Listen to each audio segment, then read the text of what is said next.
شروع کرتا ہوں اللہ کے نام سے جو بڑا مہربان اور نہایت رحم کرنے والا ہے۔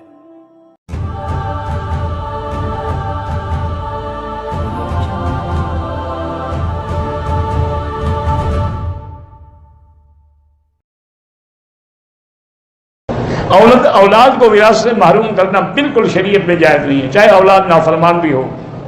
زندگی میں ہیبہ کریں لیکن سب کو کریں، سب بھائیوں کو، سب بیٹوں کو برابر دیں۔ میں ایک بیوہ خاتون سے شادی کرنا چاہتا ہوں، لوگ رکاوٹ ڈال، لوگوں کو چھوڑو، تم استخارہ کرو، خیر ہو تو کر لو ورنہ نہ کرو۔ مجھے مائگریٹ کا درد ہوتا ہے اور سانس میں بھی، اللہ شفا عطا فرمائے، میں دعا ہی کر سکتا ہوں، سب سے بہترین علاج زمزم ہے۔ جب جنازہ ہوتا ہے عورتیں بھی جنازہ پڑھ سکتی ہیں، بالکل، جب فرض نماز پڑھ سکتی ہیں جنازہ کیوں نہیں پڑھ سکتی؟ میری بہن کا نام سمینہ انتقال ہو گیا، اللہ مغفرت فرمائے۔ حائضہ عورت مسجد میں نہیں آ سکتی، باہر میدان میں بیٹھی رہے۔ صفا مروا میں کیسے جائے گی؟ مسجد سے داخل ہو کے ہی جائے گی نا، اسی لیے نہ جا سکتی، باہر میدان میں بیٹھے۔ اگر حیض بند ہو گیا، غسل کیا، عمرہ کر لیا، شام کو دوبارہ ہلکا سا درد پانی پایا، بہرحال آپ یہ دیکھیں کہ حیض کے دن پورے ہو گئے تھے تو پھر کوئی جرمانہ نہیں۔ کوئی عورت ڈیلیوری کے لیے ایسے اسپتال میں جا سکتی ہے جہاں مرد ڈاکٹر ہوں، اگر لیڈی ڈاکٹر نہ ملے، مجبوری ہو تو جا سکتی ہے۔ اسی طرح بیوی لیڈی ڈاکٹر نہ ہو تو مرد سے علاج بھی کرا سکتی ہے۔ حرم میں یا مسجد نبوی میں نمازی کے آگے نہ گزریں، مجبوری ہو تو سجدے کی جگہ سے دور ہو کے گزر جائیں۔ عورت کے ساتھ کھڑے ہو کے نماز نہ پڑھیں، نہ آگے ہو نہ دائیں بائیں ہو۔ اگر تعویذ قرآن حدیث سے ہو تو اس کے لیے علماء نے کہا ہے کہ وہ لکھنا اور گلے میں ڈالنا بھی جائز ہے، لیکن افضل یہی ہے کہ پڑھ کے پانی پہ دم کر دیا کرو۔ عمرے کے بعد طواف وداع نہیں ہوتا۔ ہمارا جن کو نوکری میں پریشانی ہے وہ استغفار زیادہ پڑھیں، کم از کم 2000 دفعہ روز۔ صفا میں کندھا نکالنا ضروری نہیں ہوتا، طواف میں ضروری ہوتا ہے۔ میں علم عالمیت کا کورس کر اللہ کامیاب کرے۔ ہوٹل میں آنے کے بعد احرام اسکارف نکال کے کھانے کے لیے گئے، تھوڑی دیر لیٹ گئے، اسکارف اتار دیا، کوئی بات نہیں، اسکارف اتارنے سے کیا ہوتا ہے؟ عورت کا احرام ہوتا ہی نہیں۔ میرے شوہر نے طواف کیا، صفا میں ایک چکر لگایا، پھر وضو کرنے گئے، باقی بعد میں لگائے، ٹھیک ہے۔ میرے شوہر نے 2 رکعت نماز پڑھنے کے لیے طواف کی، سر پہ کپڑا ڈال دیا، کوئی حالت نہیں۔ احرام کی حالت میں ہینڈ واش سے اگر خوشبو آ رہی تھی تو 1-2 ریال خیرات کر دیں۔ بہرحال بچے کا نام محمد رکھنا بڑی خوش نصیبی ہے، اور یہ بھی ایک روایت میں ہے کہ اگر بچے کا نام محمد ہو تو اس کا احترام کیا کرو کہ حضور کا نام ہے۔ بہرحال اگر کوئی غصے میں کہے کہ مجھے یہ نام پسند نہیں، وہ توبہ کرے۔ عورت کے لیے ہاتھ سینے پہ باندھنا ضروری ہے، اور اس کو ناف سے نیچے ہاتھ باندھنے کی اجازت نہیں ہے۔ جیسے طواف میں بھی اس کو سینے کے برابر اشارہ کرنا چاہیے، اوپر نہیں اشارہ کرے گی۔ عورت اور مرد کے حکام میں فرق ہے۔ غلطی سے احرام کھول کے بال کٹوائے جائیں، کوئی بات بھائی، آخر احرام کھولیں گے تو بال کٹوائیں گے نا، کیا ہو گیا؟ کچھ بھی نہیں۔ میرا اکلوتا بیٹا ہے احمد شعیب، اس کو خون کی بیماری، اللہ شفا عطا فرمائے۔ عمرے کے بعد اگر ہم نے 2 رکعت پڑھنے ہیں، اذان مغرب کے بعد پڑھ سکتے ہو۔ بہرحال تمام اہل سنت حیات الانبیاء کے قائل ہیں، یا علی مدد کہنا جو ہے شرک ہے۔ ایک آدمی نے جج کے سامنے کہا اگر میں جھوٹی گواہی دوں تو میری بیوی کو طلاق ہوگی، حالانکہ اس نے گواہی جھوٹی دی، وہ تو موقع پہ تھا ہی نہیں۔ تو بہرحال حنفی مسلک میں تو طلاق واقع ہو گئی۔ باقی بہتر یہ ہے کہ طلاق، نکاح، میراث، یہ مسئلے مقامی علماء سے پوچھے جائیں، کیونکہ ان کو حالات کا پتہ ہوتا ہے کہ حقیقت کیا ہے۔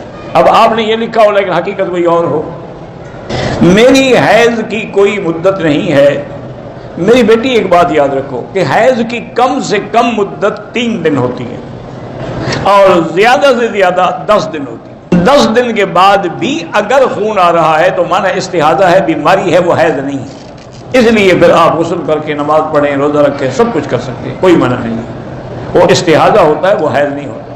تو ایک موٹی بات یاد رکھو کہ حیض کی کم سے کم مدت 3 دن، زیادہ سے زیادہ 40 دن۔ اچھا، ایک ہے نفاس، کہ بچہ جب پیدا ہو، اس کی مدت کے بارے میں لوگوں کو ایک بڑا دھوکہ لگا ہوا ہے کہ جی 40 دن کے بعد عورت پاک ہوتی ہے۔ یہ غلط بات ہے، یہ جہالت کی بات ہے۔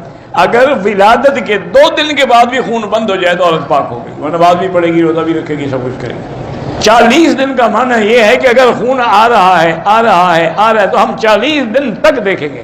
40 دن کے بعد بھی آ رہا ہے تو اب استحاضہ ہے، اب نفاس نہیں، اب وہ پاک ہو گئی۔ حیض کے خون سے جب کپڑے پلید ہو جاتے ہیں، ان کے ساتھ نماز نہیں پڑھ سکتی آپ۔ جب کپڑا پلید ہوگا تو نماز نہیں ہوگی، آپ پیمپر استعمال کریں۔ تاکہ آپ کے کپڑوں کو کوئی ناپاکی نہ لگے۔ کہتے ہیں کہ جو مدرسے جو ہیں قربانی کی کھالوں اور صدقات پہ چلتے ہیں وہاں جمعہ کی نماز ہو جاتی، جمعہ کی نماز مسجد میں ہوتی ہے، مدرسے میں تو نہیں ہوتی۔ اچھا پھر کون سا مدرسہ ہے جناب جو صدقے پہ نہیں چلتا؟ آپ کبھی جا کے مدرسوں کو ہدیہ دیا ہے؟ آپ نے کبھی خدا کا خوف کیا کرو؟ یہ صدقوں پر ہی تو چل رہے ہیں، تو نماز جمعہ کا اسے کیا تعلق ہے؟ خود مدینہ منورہ میں اصحاب صفہ کا گزارا صدقے پر تھا، تو مدینہ میں جمعہ نہیں ہوتا تھا۔ پتہ نہیں کیسے بیٹھے بیٹھے گھر سے مسئلے گھڑتے رہتے ہیں۔ جو آدمی زمزم 2 سے 4 بوتلیں لے جائے، میرے لیے 400 لے جاؤ، مجھے کیا ہے؟ پکڑے جائے گے تو اپنا جواب خود دو۔ چوری ضروری کرنی ہے عمرے کے بعد؟ اگر آپ کو زمزم زیادہ لے جانے کا شوق ہے تو آپ وزن کرا کے توڑ دو، پیسے دے دیں۔ دم کی رقم نہ ہو تو جب اللہ پیسے دے دم ادا کرنی ہوگی، کوئی ضروری نہیں کہ ابھی سال کے بعد اللہ دے دے۔ میں نے ذوالحلیفہ سے احرام باندھا، شلوار اتارنا بھول گیا، راستے میں 1.5 گھنٹے کے بعد یاد آیا تو اتار دی، ٹھیک ہے کوئی بات نہیں۔ ایک شخص فوت ہو گیا ہے، ابھی جنازہ بھی نہیں ہوا، دفن بھی وہ نہیں ہوا، ہم اس کے لیے عمرہ کر سکتے ہیں؟ وہ فوت تو ہو گیا نا، اللہ کے ہاں تو موت آ گئی۔ جیسے مثلا یہاں کوئی آدمی فوت ہو جائے، وہ تو سال سال تک رکھا رہتا ہے کولڈ سٹوریج میں کہ بھی کاغذات مکمل ہوں گے تو دفن کی اجازت ملے گی۔ اگر نماز فجر کی کھڑی ہو جائے تو 2 رکعت سنت نہ پڑھیں، نماز میں مل جائیں، کیونکہ یہی حکم ہے حدیث میں، اذا اقیمت الصلاۃ فلا صلاۃ الا المکتوبہ، جب نماز کھڑی ہو جائے تو فرض میں مل جاؤ، بعد میں 2 رکعت سنت پڑھ لو سورج نکلنے کے بعد۔ میں 2 مہینے سے بیماری روکنے کے لیے، حیض کو روکنے کے لیے دوائی کھا رہی ہوں، اگر اس دوران میں کوئی براؤن داغ ظاہر ہوا وہ حیض نہیں ہوگا انشاءاللہ، لیکن میرا ایک مشورہ مانے میری بیٹی، یہ دوائیں نہ کھایا کریں، ان دواؤں سے نقصان ہوتا، فائدہ نہیں ہوتا۔ آدمی خوش ہوتا ہے کہ وقتی طور پہ میرے پیریڈ رک گئے اور میں عمرہ پورا کر لوں گی، میرا حج پورا ہو جائے، لیکن بعد میں ایسی مصیبت بنتی ہے جس کا کوئی علاج ہی نہیں ہوتا۔ جو اللہ نے لکھا ہے ٹھیک ہے، بلکہ کل ہی یا پرسوں میرے خیال میں میرے ایک دوست ہیں، وہ ماشاءاللہ پاکستان کے بہت بڑے PSO آپ کی جو کمپنی ہے نا آئل کی، پاکستان اسٹیٹ آئل، اس کے چیئرمین ہیں، وہ مجھے بتا رہے تھے کہ ہم مرغیوں کو جو خوراک دی جاتی ہے نا، وہ خوراک ہم بناتے ہیں اور ہم بیچتے ہیں۔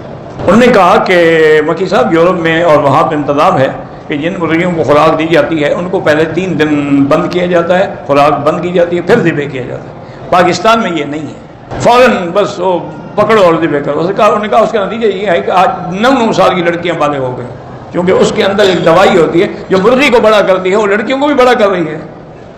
میں نے کہا کہ جو شریف لوگ ہیں، میں اپنے گھر میں مرغی کا گوشت لڑکیوں کو کبھی نہیں کھلاتا، کیونکہ اس کے اندر وہ کیمیکل ہے، وہ جب مرغی کو 2 دن میں بڑا کر دیتا ہے تو لڑکی کو بھی تو اسی طرح کرے گا۔